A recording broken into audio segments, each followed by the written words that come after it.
அறிவோம். அனைவருக்கும் நமஸ்காரம்.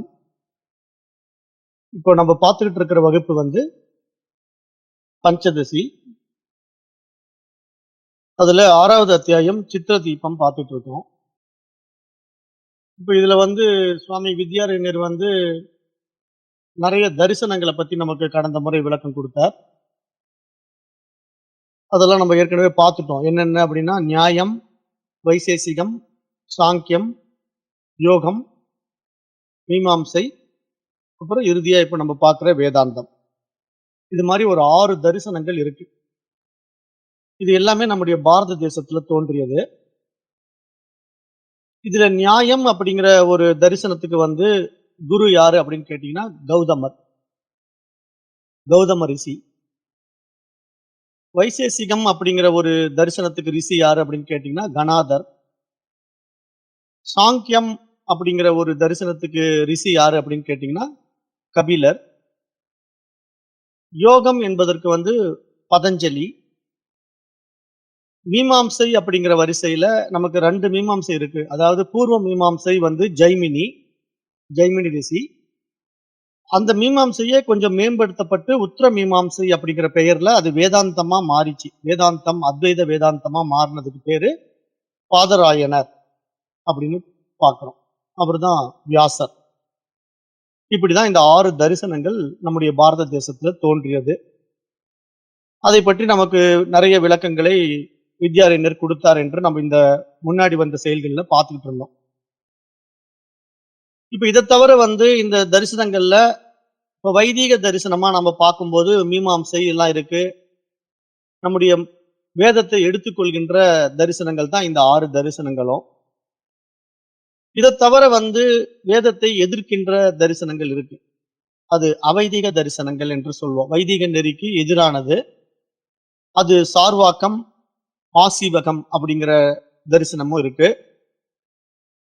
அதுலயும் உட்பிரிவுகள் இருக்கு. அதுல சமண மதம், பௌத்த மதம் என்ற 2 பிரிவுகளும் அதுக்குள்ள வந்தது. அது ஆசீவகத்தை மையமா வச்சுக்கிட்டு வந்தது. அப்போ நம்முடைய இந்து ஞான மரபிலே, நம்முடைய பாரத தேசத்திலே, நம்முடைய சனாதன தர்ம ரிஷிகளுடைய மரபிலே இந்த மாதிரி நிறைய தரிசனங்கள் வந்ததை நம்ம பார்த்தோம். இப்போ இந்த தரிசனங்களை கடந்து பிற்காலத்துல சமயங்கள் உருவானது. இப்போ சமயங்கள் எப்படி உருவாச்சு அப்படின்னு பாத்தீங்கன்னா, இப்போ ஆரம்பத்துல நம்முடைய பாரத தேசத்துல சனாதன தர்ம ரிஷிகள் வாழ்ந்த காலகட்டம் வேத காலம் என்று பெயர். வேத காலம் அது பல ஆயிரக்கணக்கான ஆண்டுகளுக்கு முன்னாடி நம்முடைய ரிஷிகளுடைய பரம்பரை இருந்த காலம். அந்த வேத காலத்தை எடுத்து தொகுத்து அதை உபநிடதமா மாத்திய ஒரு காலகட்டம் இருந்தது. அதுக்கு உபநிடத காலம் என்று பெயர். அதுக்கு பின்னாடிதான் இப்போ நிறைய ரிஷிமார்கள் வந்தாங்க. அது தரிசனம் தோன்றிய தரிசன காலகட்டம். அப்ப இது மாதிரி 6 தரிசனங்கள் தோன்றிய பிறகு இந்த தரிசனங்களை எதிர்த்த, அதாவது வேதத்தை எதிர்த்த சில அவைதிக மதங்கள் உருவாகின. அது 4வதாக தோன்றிய ஒரு காலகட்டம். இப்ப இந்த அவைதிக மதங்கள் தோன்றியதை நம்முடைய சனாதன தர்ம ரிஷிகள் வழியில வந்த சில ரிஷிகள் பார்த்தாங்க. இது இப்படியே விட்டோம்னா இவங்க என்ன பண்ணுவாங்க, நாஸ்திகத்தை வளர்த்துருவாங்க. அதாவது இறைவனை பார்க்கறதுக்கு பதிலா தேவையில்லாத விசேஷ சுகங்கள்ல சிக்க வச்சிடுவாங்க அப்படின்ட்டு புரிஞ்சுக்கிட்டு அந்த காலகட்டத்துல பக்தி கொண்டு வந்தாங்க. அதாவது மக்கள் தடம் மாறி போகக்கூடாது அப்படிங்கிறதுக்காக பக்தி நெறிகளை உருவாக்கிய காலகட்டம் இருக்கு. அது பக்தி காலகட்டம். அப்புறம் அந்த மாதிரி படிப்படியா முன்னேறி வந்த நம்முடைய சனாதன தர்மத்துல அந்த பக்தியினுடைய நோக்கம் என்னவா மாறிச்சு, வைதிக நெறியை கடைபிடிக்க ஆரம்பிச்சு அதுல சில தவறுகளும் நடந்தது. அதனால மீண்டும் வேதாந்தத்தை கொண்டு வர வேண்டிய கட்டாயம் ஏற்பட்டது. ஏன்னா இறைவன் பக்தி அடிப்படையில தனக்கு வேறாக பார்க்கிறதை விட இன்னும் கொஞ்சம் அதை சரியா புரிஞ்சுக்கிட்டு பாருங்க அப்படிங்கிற அடிப்படை உண்மைகளை நமக்கு எடுத்து உபதேசம் பண்ண ரிஷிகளுடைய பரம்பரையில நிறைய பேர் வந்தாங்க. அதுல ஆதிசங்கரும் ஒருத்தர். அப்ப இந்த ஆதிசங்கர் அத்வைத மரபை நம்முடைய பாரத தேசத்துல நிலைநாட்டுவதற்காக நிறைய ரிஷிகளை சந்திச்சார். அப்ப அதுலதான் நம்ம பார்த்தோம், கௌடபாதர், கோவிந்த பாதர் அப்படின்னு நிறைய பேரை பார்த்தார். வடநாட்டுல போய் பார்த்து அத்வைதத்தை நிலைநாட்ட அரும்பாடுபட்டார் என்று பார்க்கிறோம். ஆதிசங்கரர் வரல அப்படின்னா நம்முடைய சனாதன தர்மத்துல அத்வைத வேதாந்தம் அழிந்திருக்கும் என்று பார்க்கிறோம். ஏன்னா அத்வைத வேதாந்தத்தை அதுக்கப்புறம் எடுத்துட்டு போறதுக்கு சரியான குருமார்கள் இல்ல. அதனால அந்த இறைவனே ஆதிசங்கரரா வந்தார் அப்படின்னு நம்ம பார்க்கிற மாதிரி தான் ஈஸ்வரனுடைய லீலையில ஆதிசங்கரர் வந்திருக்கிறார் என்று நம்ம பார்க்கிறோம். ஏன்னா எப்பயுமே ஈஸ்வரன் எப்படின்னா, இந்த உலகம் எப்பெல்லாம் சாயுதோ, அதாவது ஏற்றத்தாழ்வுகள்ல மாட்டுதோ, அப்ப அதை சமநிலைப்படுத்துவதற்காக வருவான். அப்ப அதான் பகவத்கீதையில சொல்லுவார் இல்லையா, எங்கெல்லாம் அதர்மம் தலை தூக்குதோ அங்கெல்லாம் நான் தர்மத்தை நிலைநாட்டுவதற்காக அவதரிப்பேன் அப்படின்னு பகவத்கீதையில சொன்ன மாதிரி, ஈஸ்வரன் எங்கெல்லாம் அதர்மம் தலை தூக்குதோ அங்க மீண்டும் தன்னுடைய ஆதிக்கத்தை கொண்டு வருவான். அதுதான் அந்த உலகத்தை சமநிலைப்படுத்துவது. அதாவது உயர்வு தாழ்வு இல்லாம கொண்டு போகணும். அதை ரிஷிகள் பண்றாங்க. அந்த அடிப்படையில தான் இங்க வர்றது எல்லாமே ஈஸ்வரன் தானே. இப்போ ஆதிசங்கரரா வந்தா என்ன, அகத்தியரா வந்தா என்ன, திருமூலரா வந்தா என்ன, எல்லாமே ஈஸ்வரன் தான். அப்ப இது மாதிரி அந்தந்த காலகட்டத்துல அந்த வேதத்தை நிலைநாட்டுவதற்காக ஈஸ்வரனே பல அவதாரங்களா இந்த உலகத்துல மனித வடிவில வந்தான். அப்படி வந்தவர்கள்ல மிகப்பெரிய ரிஷிகளை நம்ம பார்த்தோம். அந்த மாதிரி வந்த வேதாந்தங்களை கடந்த நம்முடைய இந்து மறுமலர்ச்சி காலகட்டம் ஒண்ணு தோன்றியது. அதுதான் பக்தியின் அடிப்படையில உண்டான காலகட்டங்கள். அதுல 6 சமயங்கள் தோன்றின. சைவம், வைணவம், சாக்தம், கௌமாரம், காணாபத்தியம், சௌரம். இதுல சைவம் என்பது சிவபெருமானை பிரதான தேவதையாக வைத்து வழிபடுகின்ற ஒரு சமயம். வைணவம் என்பது விஷ்ணுவை பிரதானமாக வைத்து வழிபடுகின்ற ஒரு சமயம். சாக்தம் என்பது தேவியை பிரதானமாக வைத்து வழிபடுகின்ற ஒரு சமயம். கௌமாரம் என்பது முருகனை பிரதான கடவுளாக வைத்து வழிபடுகின்ற ஒரு சமயம். காணாபத்தியம் என்பது கணபதி. சௌரம் என்பது சூரியன். இப்படிதான் நம்முடைய பாரத தேசத்துல தெய்வ வழிபாடுகள், சிறு தெய்வ வழிபாடுகள் எல்லாம் உருவாக்கப்பட்டன. அப்ப இதெல்லாம் எதற்காக சொல்றோம் அப்படின்னா, இப்ப வித்யாரண்யர் இதெல்லாம் எடுத்து பேசுறார். வித்யாரண்யர் மிக ஆழமான உண்மைகளை நமக்கு எடுத்து உபதேசிக்கிறார்.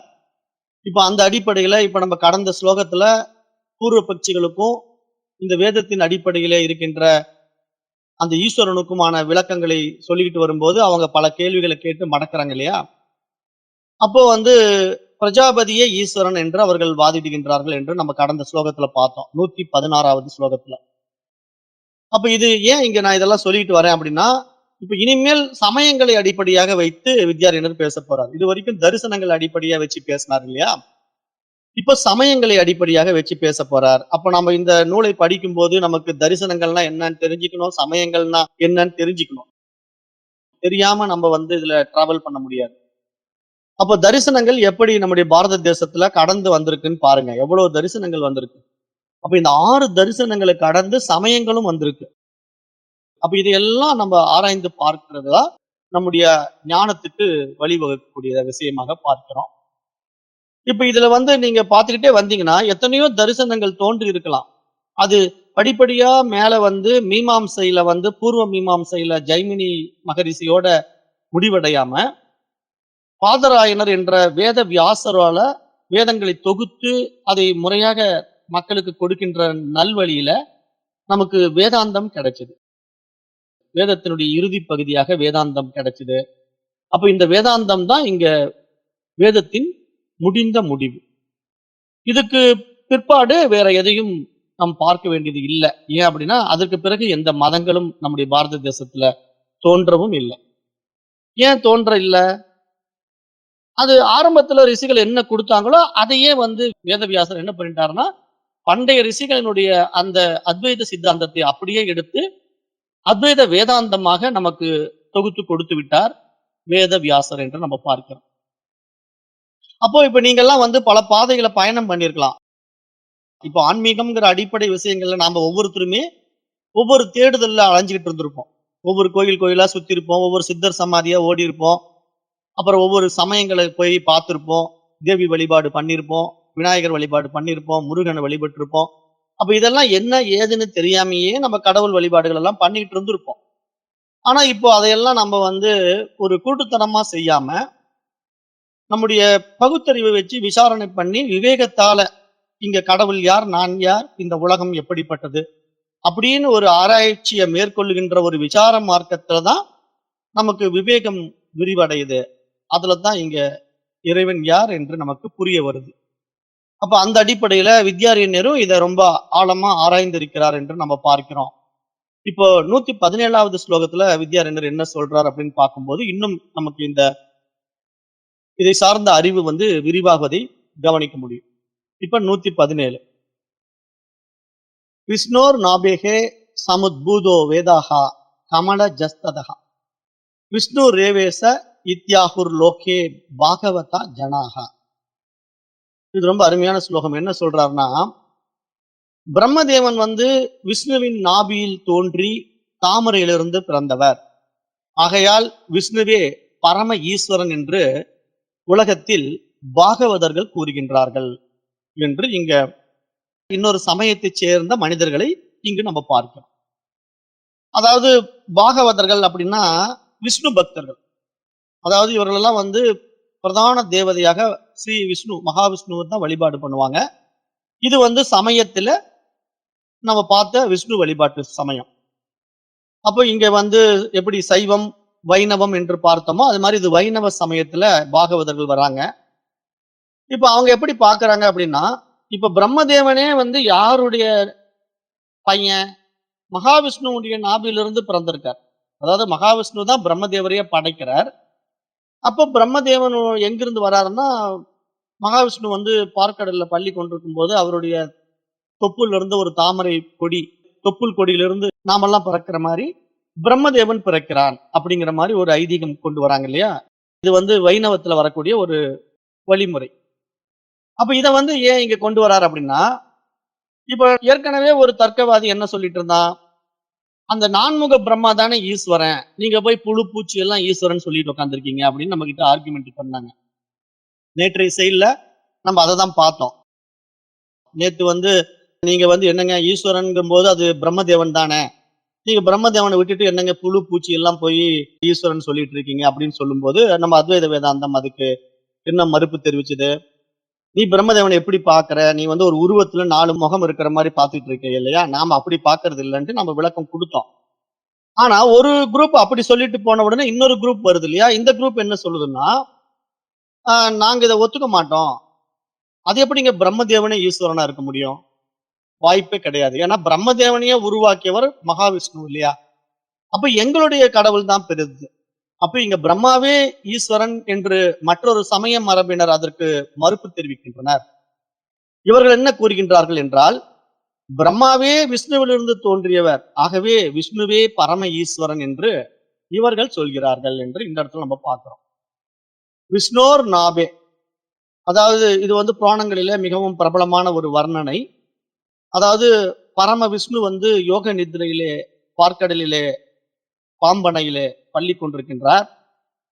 அவரது நாபியிலிருந்து ஒரு தாமரை பூ மலர்கிறது. அந்த தாமரை பூவிலிருந்து சதுர்முக பிரம்மா தோன்றுகிறார். பின்னர் பிரம்மா படைப்பு தொழிலை ஆரம்பிக்கிறார் என்று இங்க பார்க்கிறோம்.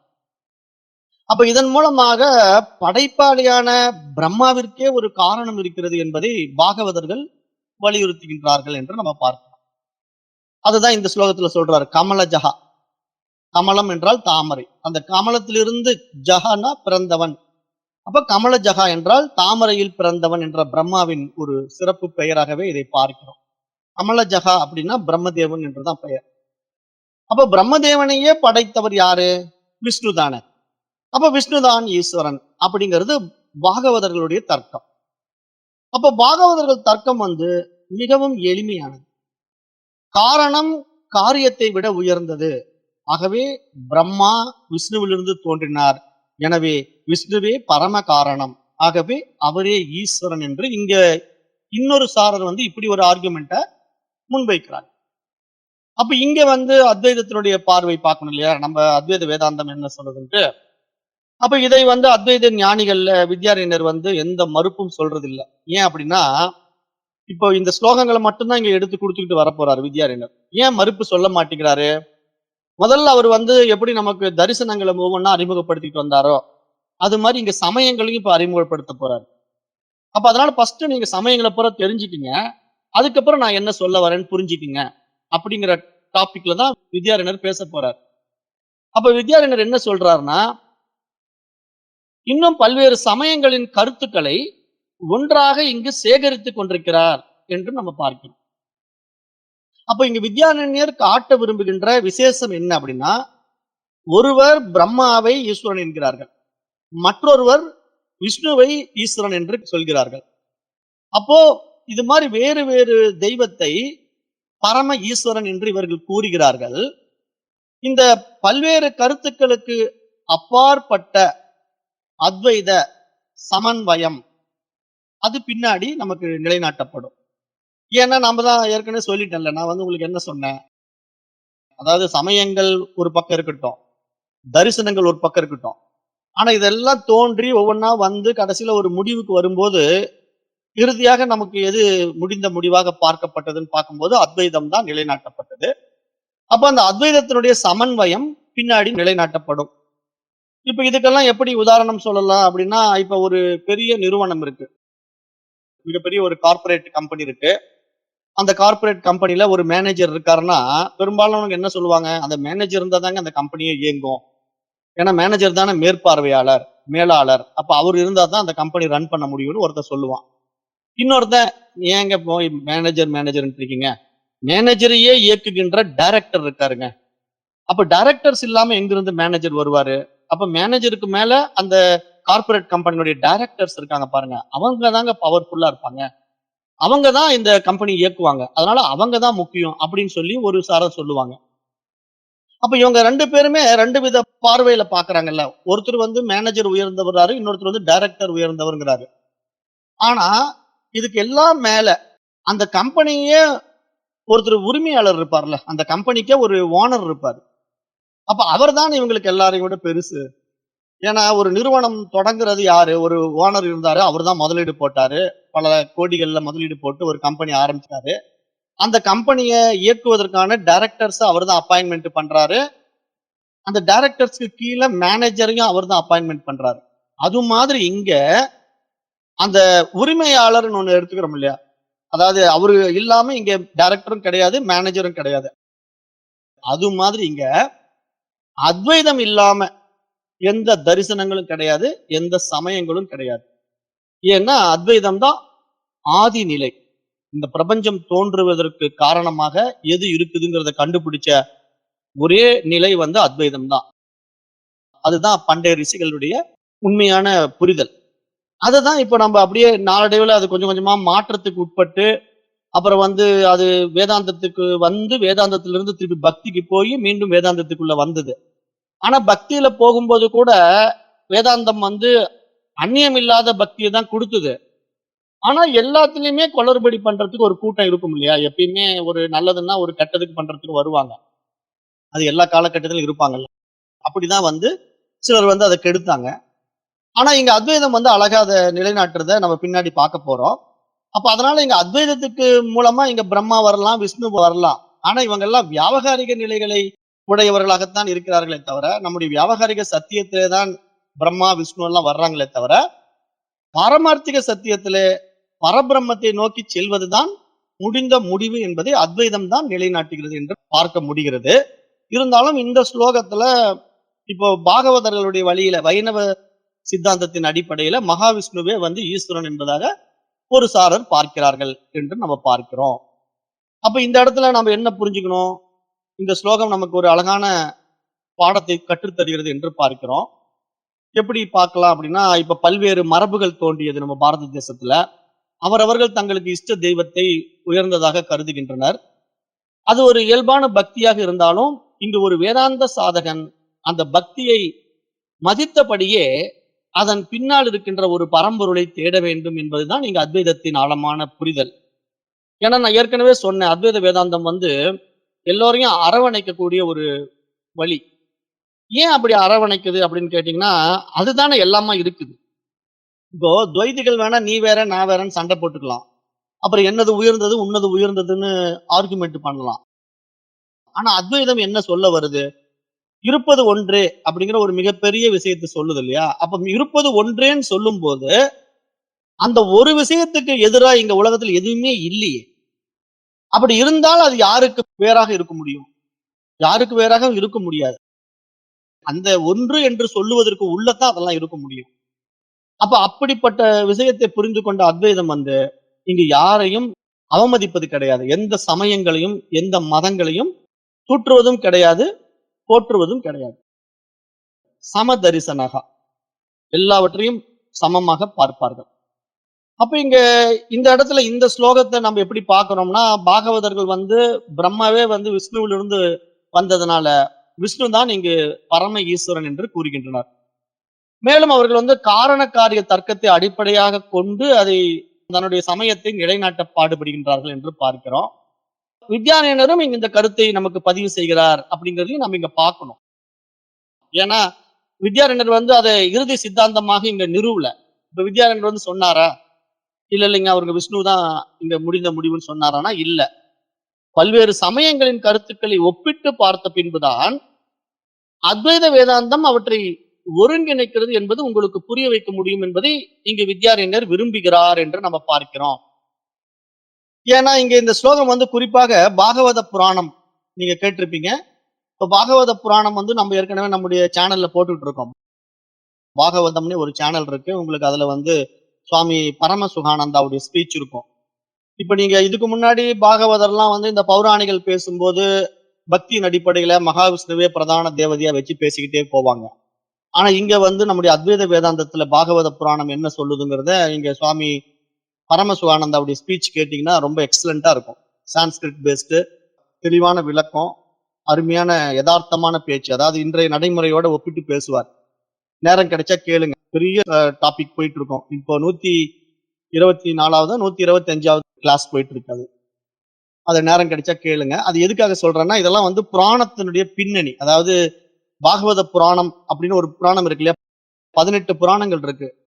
நம்முடைய பாரத தேசத்துல ஒவ்வொரு சமயங்களை சார்ந்த புராணங்கள் உண்டாக்கப்பட்டிருக்கு. அது மக்களை வந்து பக்தி வழியில கொண்டு வருவதற்காகவும், அந்த பக்தி வந்து மனதை தூய்மைப்படுத்தி அந்த தூய அறிவை உணர்வதற்காகவும் உருவாக்கப்பட்டது.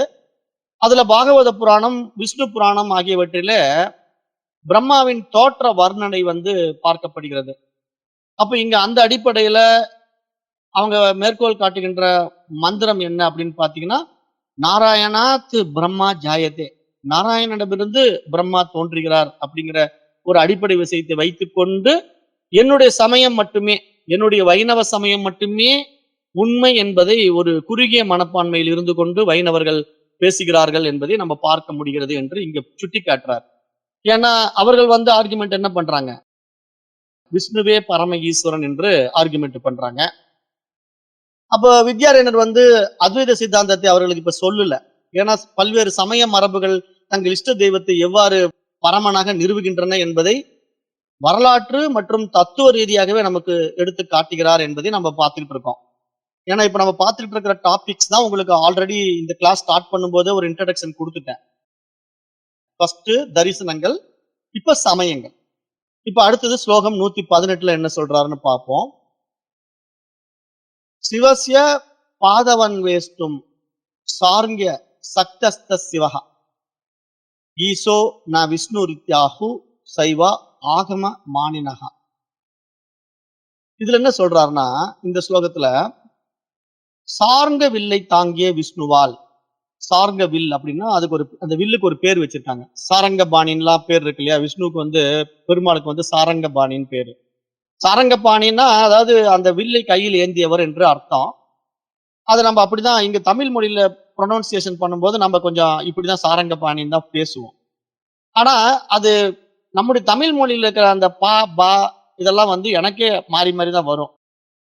ஏன்னா நம்ம ரெண்டையுமே கலந்து தானே பேசிட்டு இருக்கோம். தமிழும் சமஸ்கிருதமும் கலந்து பேசுறதுனால மாறி மாறி வரும். அப்ப இங்க சாரங்கபாணிங்கிறது விஷ்ணு வந்து அந்த வில்லை கையில் ஏந்தி இருக்கிறதுனால அந்த சாரங்க வில்லை தாங்கிய விஷ்ணுவால் சிவனுடைய திருவடிகளை கண்டுபிடிக்க முடியவில்லை. ஆகையால் சிவனே பரம ஈஸ்வரன், விஷ்ணு அல்ல என்று ஆகமங்களை பிரமாணமாக ஏற்றுக்கொள்ளுகின்ற சைவர்கள் கூறுகின்றார்கள் என்று இப்ப சைவ சமயத்துக்கு வந்துட்டார். வித்யாரண்யர் வந்து இப்ப அடுத்தது எங்க வந்திருக்காரு? சைவ சமயம். ஏன்னா இதுக்கு முன்னாடி வைணவ சமயத்தார் என்ன சொன்னாங்க, பிரம்மாவையே தன்னுடைய தொப்புள்ல வச்சுக்கிட்டு இருந்தாரு விஷ்ணு. அதனால பிரம்மாவுக்கு மேல இருக்கார் விஷ்ணு. அவர்தான் காரணம். ஆனா பிரம்மாவோ காரியம்.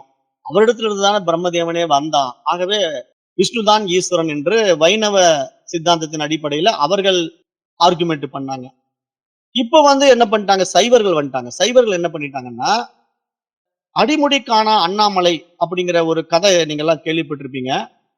அந்த அடிமுடி காணா அண்ணாமலையில சிவபெருமான் அப்படியே பிரம்மாண்டமா வளருவார். அப்படியே வளர்ந்துகிட்டே போவார். அவரை தேடி பிரம்மாவும் விஷ்ணுவும் பயணம் பண்ணுவாங்க. அப்போ சாரங்க வில்லை தாங்கிய விஷ்ணுவால கூட சிவனுடைய திருவடியை கண்டுபிடிக்க முடியவில்லை. அப்ப இதுல இருந்து பார்க்கும்போது விஷ்ணுவை விட பெரியவராக சிவபெருமான் இருக்கிறார். அப்படிதான் இவங்க தன்னுடைய ஆகமங்களை பிரமாணமாக வைத்துக்கொண்டு சைவர்கள் கூறுகின்றார்கள் என்று இந்த ஸ்லோகத்துல பார்க்கிறோம். அப்போ இந்த நிகழ்ச்சி எதை குறிப்பிடுதுன்னு பாத்தீங்கன்னா, இந்த ஸ்லோகம் ஒரு பிரபலமான புராண நிகழ்வை சுட்டி காட்டுகிறது என்று பார்க்க முடிகிறது. அது எப்படி சொல்ல வராங்க அப்படின்னா, ஒரு முறை எல்லையற்ற ஜோதி ஸ்வரூபமாக சிவபெருமான் தோன்றினார். அப்போது பிரம்மா மேல்முடியை தேடி சென்றார். விஷ்ணுவோ வராக வடிவம் எடுத்து கீழ்ப்பகுதியை தேடி சென்றார். அப்ப இருவராலும் அந்த ஜோதியின் முடிவையோ அடியையோ காணவே முடியவில்லை. இதன் அடிப்படையிலே சில சைவ மரபுகள் சிவனே பரமன் என்று வாதிடுகின்றன அப்படிங்கறத நம்ம இந்த புராண கதையில பார்க்கிறோம். அப்ப இப்படித்தானே இங்க எல்லாமே வழி வழியா வந்துட்டு இருக்கு. கதைகள் தானே நமக்கு புராணங்கள்ல சொல்லப்பட்டிருக்கு. அப்ப இதையெல்லாம் புரிய வைக்கிறார் வித்யாரண்யர். எப்போ கிட்டத்தட்ட பல 1000 ஆண்டு இருக்கும். அதுக்கு முன்னாடியே நமக்கு புரிய வைக்கிறாங்க. ஆனா நாம தான் புரிஞ்சுக்கல. நம்ம எப்பயுமே மகான்களுடைய பேச்சை கேட்கவே மாட்டோம். நம்ம மனம் போன போக்குல வாழ்றதுனால இன்றைய வரைக்கும் நம்ம சமுதாய சீர்கேடுகளை பார்த்துக்கிட்டு தான் இருக்கிறோம். ஆனா அதுக்கு என்ன காரணம்னா, உயரிய மகான்களுடைய உபதேசங்கள் ரொம்ப குறிப்பிட்ட சாரருக்கு தான் போய் சேரும். எல்லாருக்கும் போய் சேர்ந்துடாது. அதனால மெஜாரிட்டி ரொம்ப கம்மி தானே. நல்ல விஷயங்களை கேட்கிறவங்க ரொம்ப கம்மி, கெட்ட விஷயங்களை கேட்கிறவங்க ரொம்ப அதிகம். இப்ப நம்ம நல்லதுக்கு கூப்பிட்டு யாராவது வருவாங்களா? வரமாட்டாங்க. கெட்டதுக்கு கூப்பிடுங்க, ஒரு கூட்டமே வந்துடும். அப்படிதான் இந்த உலகம் இருக்கு. அதனால இது அந்த காலத்துல இருந்து இந்த மாதிரி பிரச்சனை எல்லாம் ஓடிக்கிட்டு இருக்கு. அப்ப சைவ மரபு என்ன பண்ணுதுன்னா, சிவனையே பிரதான தேவதையாக வச்சிட்டு இருக்கிறதுனால பிரம்மா விஷ்ணுவை விட சிவபெருமான் தான் மிக உயர்ந்த கடவுள் என்று இவர்கள் பார்க்கிறார்கள் என்று இங்க வித்யாரண்யர் சொல்றார். அப்ப அததான் சாரங்கி அப்படிங்கிற வார்த்தை யூஸ் பண்றாரு இல்லையா. சாரங்கம் என்பது விஷ்ணுவனுடைய தெய்வீக வில். அதை தாங்கியவர் என்பதால் அவருக்கு சாரங்க பாணி என்று பெயர். அப்போ ஆகம மாணினகா அப்படின்னு ஒரு சொல் வருது இல்லையா இந்த இடத்துல. அதாவது வேதங்களோடு சேர்த்து சைவ ஆகமங்களையும் உயர்ந்த பிரமாணமாக ஏற்றுக்கொள்பவர்கள். அவர்களுடைய சமய அனுபவமும் ஆகம மரபும் சிவனை பரமனாக போற்றுகின்றன என்று பார்க்கிறோம். இந்த இடத்துல இதை பார்க்கும்போது இங்க இது வரலாறா இல்ல தத்துவமா அப்படிங்கிற ஒரு கேள்வி நமக்கு வருது இல்லையா.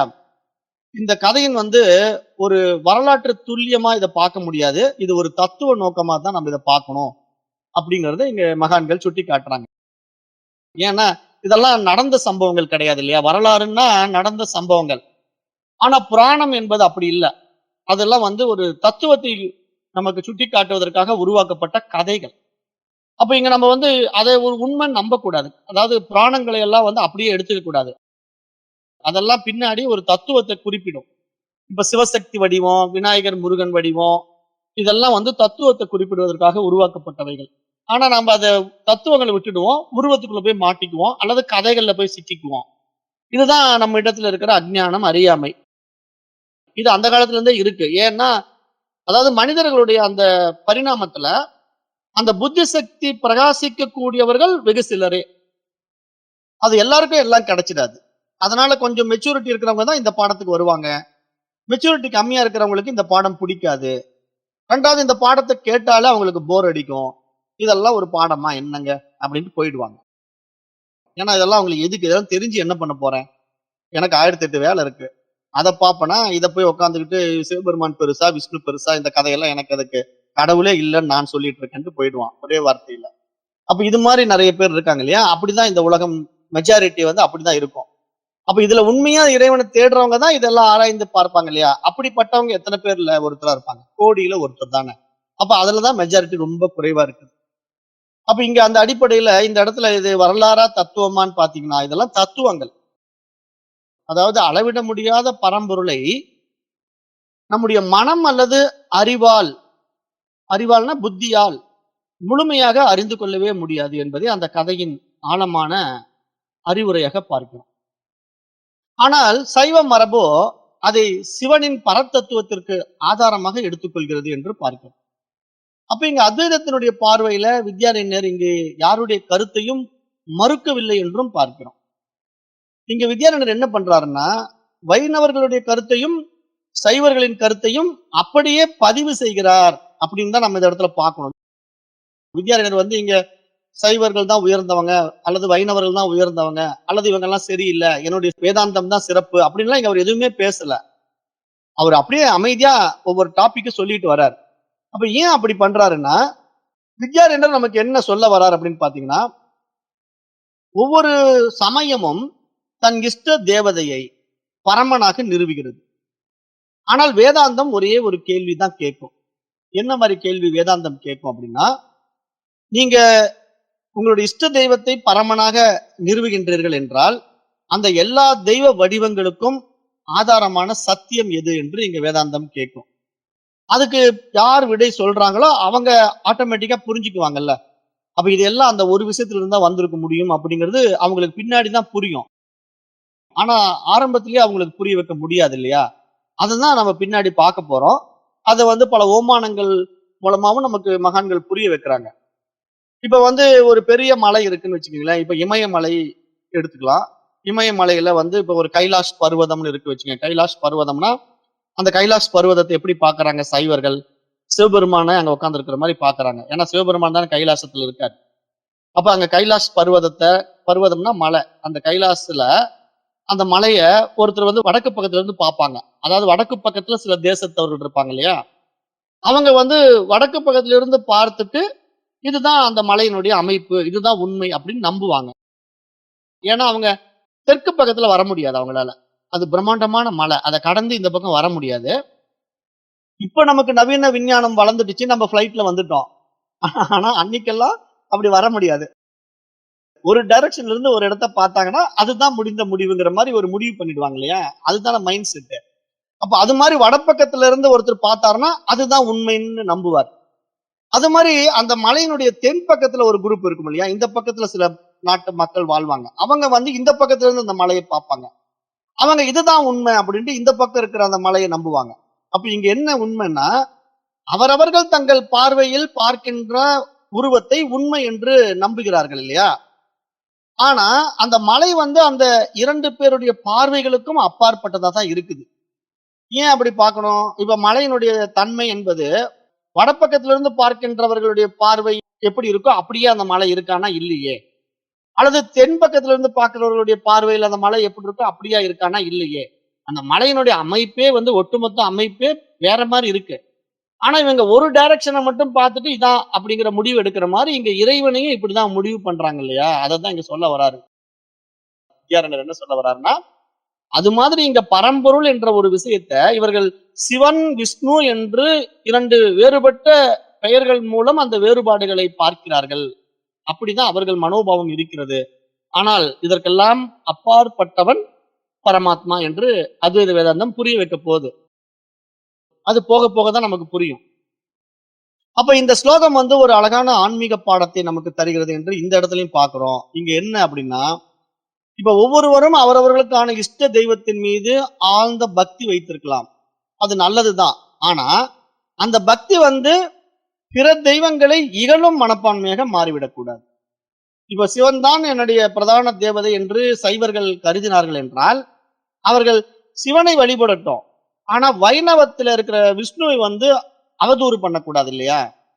ஆனா இவர்கள் என்ன பண்றாங்க? அவதூறு பண்றாங்க. அதெல்லாம் நடந்தது. நம்முடைய வரலாற்றுல சம்பவங்கள் இருக்கு இல்லையா? அப்ப இதெல்லாம் பண்ணுவாங்க. அப்ப இதுதான் இங்க இறைத்தன்மை புரியாத நிலை. அப்ப இங்க என்ன ஆயிடுது?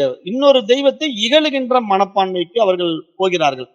அப்படி மாறக்கூடாது. ஏனென்றால் அனைத்து தேவதைகளுடைய உபாசனைகளும் இறுதியாக அந்த ஒரே பரம்பொருளை காட்டிக் கொடுப்பதற்காகத்தான் என்பதை அத்வைத வேதாந்தம் மட்டுமே அறிந்திருக்கிறது என்பதை இங்கு பார்க்க முடிகிறது. அப்ப நீங்க இத நல்லா ஆழமா கவனிச்சு பாருங்களேன். நம்முடைய சமயங்கள் வளர்ந்து வந்த பாதையில ஒவ்வொருத்தரும் சண்டை போட்டுக்கிட்டு தான் இருந்தாங்க. என்னுடைய கடவுள் தான் பெருசு, உன்னுடைய கடவுள் தான் பெருசுன்ட்டு அவன் ரகல பண்ணிட்டு இருந்தான். அதுலதான் சைவ, வைணவத்துக்குள்ள பெரிய சண்டை நடந்தது. அதுல வைணவர்கள் எல்லாம் கொன்னாங்க. நெறைய வைணவர்கள கொலை பண்ணாங்க. ஏன் அப்படி கொலை பண்ணாங்கன்னா, சைவர்கள் வந்து அந்த காலத்துல சில சைவ அரசர்களை கைக்குள்ள போட்டுக்கிட்டு, அந்த வைணவர்கள கொலை பண்ண பார்த்தாங்க. அதான் ராமானுஜரும் ஓடிட்டாரு ஸ்ரீரங்கத்த விட்டுன்னு நான் சொன்னேன் இல்லையா? அதெல்லாம் நடந்தது. வரலாற்று உண்மை அதெல்லாம். இதெல்லாம் வரலாற்றுல இருக்கு. பதியப்பட்டிருக்கு. இப்போ கமல்ஹாசன் கூட ஒரு படம் சமீபத்துல நடிச்சான்ல. தசாவதாரம்னு ஒரு படம். அதுல வந்து பெரிய பெருமாள் சிலையிலேயே அவன கட்டி கடலுக்குள்ள போட்டுருவாங்க. அதெல்லாம் உண்மை கதை தான். ஏன்னா, வைணவர்கள்ல வந்து சைவர்களுக்கு பிடிக்காது. ஏன்னா சிவன வழிபடாம பெருமாள வழிபடுறானுங்க இல்லையா? அப்படி வழிபடக்கூடாது அப்படிங்கிறது அவங்க நோக்கம். அப்ப இது மாரி ஒரு வேற்று மனப்பான்மை. அதாவது தன்னுடைய கடவுள் தான் உயர்ந்தது, உன்னுடைய கடவுள் தாழ்ந்தது என்ற அந்த வேற்று மனப்பான்மை தான் இங்க இறைவனை அறிய முடியாமல் அவர்களை வைத்திருக்கிறது என்று பார்க்கிறோம்.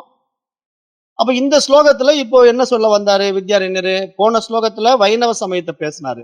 இப்ப இந்த ஸ்லோகத்துல சைவ சமயத்த பேசுறாரு. அப்போ சைவ ஆகம மரபினர் சிவனுடைய அளவிட முடியாத மகிமையை அடிப்படையாக கொண்டு சிவனே பரம ஈஸ்வரன் என்று கருதுகிறார்கள். அப்ப இந்த கருத்துக்கு ஜோதி ஸ்தம்ப கதையை ஆதாரமாக காட்டுகிறார்கள். அப்ப இங்க வித்யாரண்யர் இதை தமது இறுதி சித்தாந்தமாக கூறவில்லை. ஒரு சமய மரபின் நிலைப்பாடாக மட்டுமே இங்கு பதிவு செய்கிறார் என்று பார்க்கிறோம். அப்ப அத்வைத வேதாந்தம் இந்து சமய வேறுபாடுகளை தாண்டி அவற்றின் ஆதாரமான ஒரே பரம்பொருளை நோக்கி நம்மை அழைத்துச் செல்கிறது என்பதை பார்க்க முடிகிறது. அப்ப இதை புராண பின்னணியில இந்த ஸ்லோகம் வந்து லிங்க புராணம், சிவபுராணம் ஆகியவற்றில் வருகின்ற அனந்த ஜோதி லிங்கா அப்படிங்கிற வர்ணனையை நினைவூட்டுவதாக பார்க்க முடிகிறது. அப்ப அந்த நிகழ்வை சுட்டுகின்ற ஒரு அருமையான வரி வந்து சைவ மரபுல வருது. அது வடமொழியில வருது. இப்ப நம்ம சைவம் வந்து தமிழ் மொழிக்கே உரித்தானது என்று அதுவும் ஒரு கூட்டம் இருக்கு. இதெல்லாம் வந்து ஜாதி வெறி, சமய வெறி கூட்டம். ஆனா சிவபெருமான் என்ன தமிழ்நாட்டுக்கே உரித்தானவரா? அவர் வடநாட்டிலும் தான் இருக்காரு. உண்மையிலே கைலாஷ் எங்க இருக்கு? வடநாட்டுல தான் இருக்கு. அப்புறம் இவங்க என்னமோ தமிழையே தூக்கி பிடிக்கிறேன், தமிழ்ல தான் நம்ம சிவபெருமான வழிபடுவேன், நம்ம தேவாரம் திருவாசகம் மட்டும்தான் பாடுவோம் அப்படின்னு ஒரு ரகல வேற. அப்ப இதெல்லாம் வந்து ஒரு அஞ்ஞானம் தானே. ஆனா இங்க வித்யாரண்யர் வந்து அந்த காலத்துல எல்லா பக்கமும் சமஸ்கிருத மொழி பரவி இருந்ததுனால, அவர் அதுல வர்ற ஒரு ஸ்லோகத்தை இங்க சைவ சமயத்தவர்கள் எப்படி நிரூபிக்கிறார்கள் என்று ஜோதிலிங்க வர்ணனைக்கான ஒரு ஸ்லோகத்தை இங்க முன்னிறுத்துறார். அதுல என்ன சொல்றாருன்னா, நாதிம் நாந்தம் சுரா திருஷ்டும் சேகு தஸ்ய மகாத்மனஹா. அந்த மகாத்மாவின் ஆதியையும் அந்தத்தையும் தேவர்களால் கூட காண முடியவில்லை அப்படிங்கிற ஒரு ஸ்லோகத்தை எடுத்து இங்கு சைவர்கள் முன்வைக்கிறார்கள் என்று இந்த இடத்துல வித்யாரண்யர் அந்த ஸ்லோகத்தை மேற்கோள் காட்டுகிறார் என்று பார்க்கிறோம். அப்ப இங்க வந்து பாருங்களேன், வித்யாரண்யர் வந்து தேவாரத்தையோ திருவாசகத்தையோ எடுத்துக்கல பாருங்க. ஏன் எடுத்துக்கல சொல்லுங்க பார்க்கலாம். வித்யாரண்யர் வந்து தமிழ்நாட்டுல பிறக்கல, அதனால எடுத்துக்கல. இதுதான் பிரச்சனை. ஏன்னா வித்யாரண்யர் வந்து கர்நாடகாவில பிறந்ததுனால அவருக்கு தமிழ் தெரியாதுல்ல. அதனால தமிழ் மொழியை பத்தி அவர் பெருசா கண்டுக்கல. அதனால தமிழ்ல வந்த தேவாரமோ திருவாசகமோ அவர் பேசல. அப்ப இதுல இருந்து என்ன புரிஞ்சுக்கணும்? இங்க எல்லாமே வந்து ஒரு மொழிப்பற்று, மதப்பற்று, சமயப்பற்று, ஜாதிப்பற்று இப்படியே போயிட்டு இருக்கு இல்லையா? இது ஆன்மீகம் ஆகாது. ஏன்னா இது வந்து உண்மையான ஆன்மீகம் கிடையாது. அதனால இங்க நம்முடைய அத்வைத வேதாந்தம் இதையெல்லாம் கடந்து நம்மள வெளியே கொண்டு வருது. ஏன்னா அத்வைத வேதாந்தம் பொறுத்த வரைக்கும் எப்படின்னா, சமயங்களுக்கும் மதங்களுக்கும் எல்லாத்துக்கும் அப்பாற்பட்டது. ஏன்னா இருப்பது ஒன்றே. அதுக்குள்ளேயே எல்லாமே இருக்குது. அதுல எதை போய் நீ பிரிச்சு பாப்ப? அதுக்கு தானே ஈஸ்வர தன்மையை கொண்டு வந்து முதல்ல நமக்கு காட்டி கொடுக்குறாங்க. இப்போ நேரடியா பிரம்மத்தை காட்டி கொடுக்கல. ஈஸ்வரனை தான் முதல்ல காட்டி கொடுக்குறாங்க. ஏன் ஈஸ்வரனை காட்டி கொடுக்குறாங்க? ஈஸ்வரனுடைய ஒரு அங்கம் தான் இந்த பிரபஞ்சம். அப்ப இதுல எல்லாமே அதுல இருக்கு.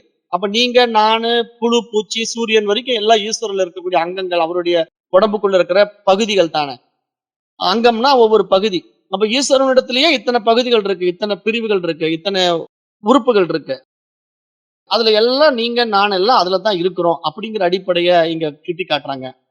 அப்ப இங்க இந்த ஸ்லோகம் என்ன சொல்ல வருது அப்படின்னு பாத்தீங்கன்னா, வைணவர்களை மாதிரி சைவர்கள் வந்து தன்னுடைய கடவுளை பெரிதாக பார்க்கிறார்கள் அப்படிங்கிறது இங்க பாக்குறோம். ஆனா இங்க வித்யாரண்யர் என்ன சொல்றாருன்னா, யார் பெரிய தெய்வம்? இங்க வந்து விஷ்ணு பெரிய தெய்வமா? சிவம் பெரிய தெய்வமா. அதாவது சைவத்துல வந்து சிவபெருமான், வைணவத்துல வந்து விஷ்ணு. அப்ப இந்த விவாதத்தை வளர்ப்பது இங்கு நோக்கம் அல்ல. எல்லா தெய்வ வடிவங்களுக்கும் ஆதாரமான ஒரே பிரம்மம் எது என்று விசாரணைக்கு நம்மை அழைத்துச் செல்வதுதான் உண்மையான ஆன்மீகம். அதான் உண்மையான ஆன்மீகம்.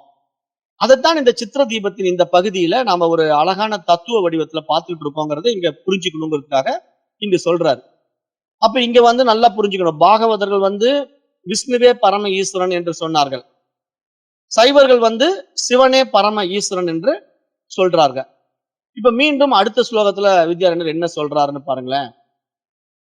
புரத்ரயம் சாதயித்தும் விக்னேசம் சோ அப்ய பூஜயத் விநாயகம் பிராகுரீஷம் காணபத்யமதே ரதாஹா. இங்கேயும் அழகா வித்யாரண்யர் வந்து 119ஆம் ஸ்லோகத்துல என்ன சொல்றாருன்னா, முப்புறங்களை அழிப்பதற்காக சிவபெருமான் கூட முதலில் விக்னேஸ்வரரை பூஜித்தார். ஆகையால் கானாபத்தியம் சமயத்தை பின்பற்றுகின்ற கணபதியை பிரதான தேவதையாக கொண்டவர்கள் விநாயகரே பரம ஈஸ்வரன் என்று கூறுகின்றார்கள் என்று இப்ப கானாபத்தியத்துக்கு வந்துட்டாரு. இப்ப புரியுதுங்களா? நான் ஏன் வந்து ஆரம்பத்துல இன்ட்ரடக்ஷன்ல வந்து சமயங்களை எடுத்துட்டு போறான்னு சொன்னேன் பாத்தீங்களா? இப்ப சமயத்துக்கு வந்துட்டாரு பாருங்க. அப்ப முதல்ல தரிசனங்களை சொன்னாரு. இத்தனை தரிசனங்கள் இந்த பாரத தேசத்துல தோன்றியது.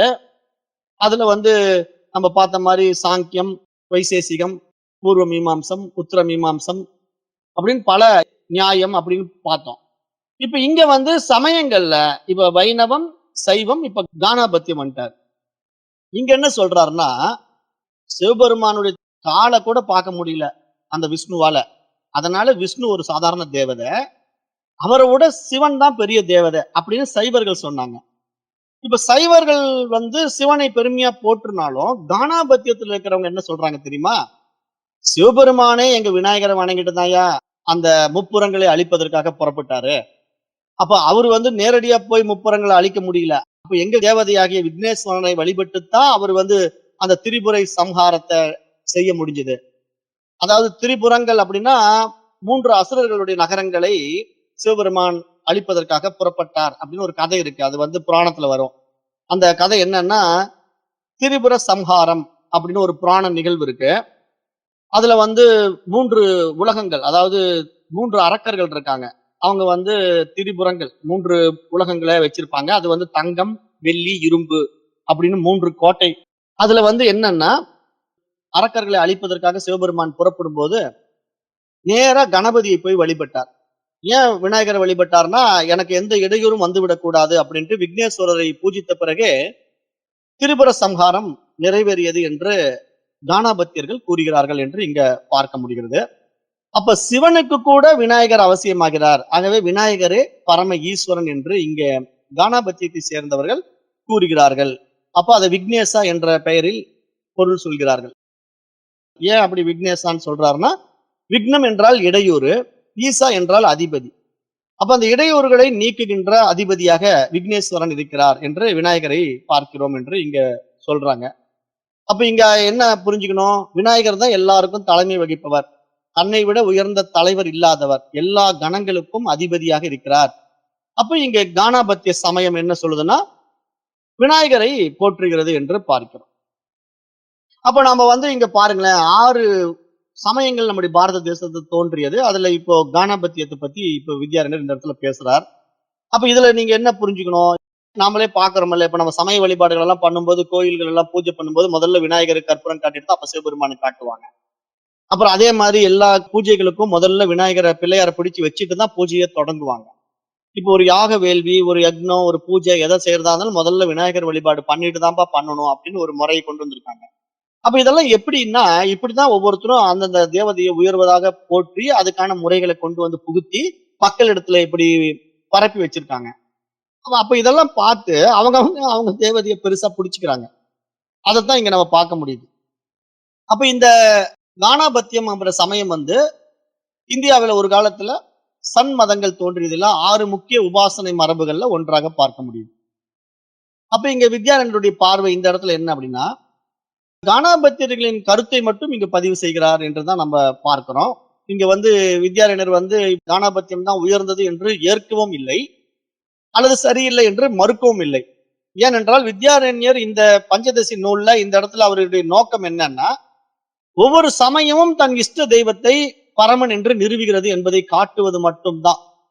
அப்ப அதுக்கு ஒரு அழகான ஓமானத்தை இங்க பார்க்கிறோம். எப்படி பார்க்கிறோம்னா, இப்ப நம்ம குடும்பம் ஒண்ணு இருக்குன்னா, நம்ம குடும்பத்துல யார் உயர்ந்தவர் அப்படின்னு கேட்டா ஒவ்வொருத்தரும் ஒவ்வொரு பங்கு சொல்லுவாங்க. இப்ப ஒரு குடும்பத்துல அம்மா தான், தாய் தான் குடும்பத்தினுடைய முக்கியம். அம்மா இல்லன்னா இங்க எதுவுமே குடும்பம் இயங்காது. அதனால தாய் தான் குடும்பத்துல முக்கியமான பங்கு வகிக்கிறா அப்படின்னு ஒரு சாரர் சொல்லுவாங்க. இன்னொருத்தர் என்ன சொல்லுவாங்க, இல்ல இல்ல அம்மா இருந்தாலும் அப்பா தான் முக்கியம். அப்பா தான் குடும்பத்துக்கே ஆதாரம். அதனால அப்பா இருந்தால் தானே இந்த குடும்பமே இயங்க முடியும். அதனால அப்பா தான் பெருசுன்னு சொல்லி ஒருத்தர் சொல்லுவாங்க. இன்னொரு சிலர் என்ன சொல்லுவாங்க, என்னதான் அப்பா அம்மா இருந்தாலும் வீட்டுக்கு மூத்தவர் இல்லையா, பையன் தான் பெரியவன். அவன் தான் எல்லாரையும் அப்பா அம்மாவை பின்னாடி பாத்துக்க போறான். என்னதான் அப்பா அம்மா வீட்டுக்கு பெரியவங்களா இருந்தாலும் வீட்டுக்கு மூத்த பையங்கிற முறையில அவன் தான் குடும்பத்தை காப்பாத்த போறான், பாத்துக்க போறான். அதனால அவன் தான் பெரியவன் அப்படின்னு ஒவ்வொருத்தரும் அவங்கவங்க அனுபவத்தின் அடிப்படையில கருத்துக்களை முன்வைக்கிறார்கள் இல்லையா. அப்ப ஒரு குடும்பம் அப்படின்னு பாத்தீங்கன்னா, இப்ப அந்த குறிப்பிட்ட ஒருவரால் மட்டும்தான் அது நடக்குதா அப்படின்னா இல்ல. அது மாதிரி இங்க சமயங்களும் அவரவர்கள் இஷ்ட தெய்வத்தை வைத்துக் கொண்டு போற்றுகிறார்கள், பார்க்கிறார்கள். ஆனால் அந்த குறிப்பிட்ட இஷ்ட தேவதையின் மூலமாகத்தான் இங்க எல்லாம் நடக்குதான்னா அப்படியும் இல்ல இல்லையா. அத இங்க ஒப்பிட்டு பண்ணி காட்ட வேண்டியதா இருக்கு. ஏன்னா அவங்கவங்களுக்கு பிடிச்ச தேவதையை எடுத்துக்கிட்டு அதுதான் உயர்ந்தது அப்படின்னு சொன்னா, வீட்டிலேயே அவங்கவங்களுக்கு பிடிச்சவங்களை எடுத்துக்கிட்டு அவங்க தான் உயர்ந்தவங்கன்னு சொல்லிக்கிட்டு இருக்கலாம். அதனால அது அப்படி ஆயிடாது. ஏன் அப்படின்னா, இங்க எல்லாருக்கும் ஒவ்வொரு பங்கு இருக்கு இல்லையா?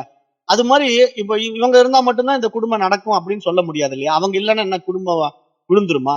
இப்ப ஒரு கணவன் இருக்காரு, அந்த கணவன் வீட்ல இல்ல. அவர் இறந்து போயிட்டார் அப்படின்னா, மனைவி இறந்து போயிடுவாளா? குழந்தைங்கலாம் இறந்து போயிடுவாங்களா?